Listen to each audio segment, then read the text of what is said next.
Okey Datuk, kita dalam sesi podcast ni dah nak berakhir. Soalan terakhir.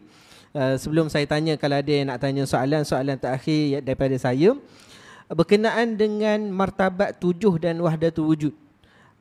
Kita tengok pada era sekarang orang dia buat seminar kan, seminar ajaran sesat dan sebagainya. Adalah bincang Syiah dan sebagainya, tapi dimasukkan sekali perkara-perkara yang berkaitan dengan kesufian seperti wahdatul wujud dan martabat tujuh. Apa pandangan Datuk?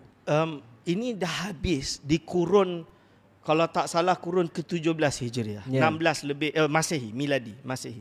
Iaitu Syekh Nuruddin Ar-Raniri, dia karang sebuah kitab bernama Hujjatus Siddiq. Hujjatus Siddiq ni apa? Kitab tu dia mensyarahkan maksud wahdatul wujud yang benar dan yang salah. Wahdatul wujud ni ada yang muwahhid, ada yang mulhid. Apa maksud wahdatul wujud?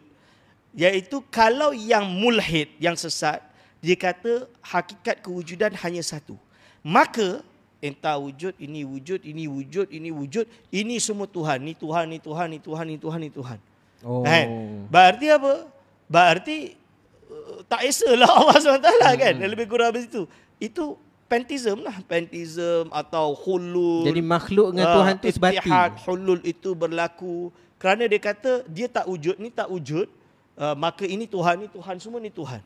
Dan ini itu kufur, yang sesat lah. Itu kufur, mulhid. Dan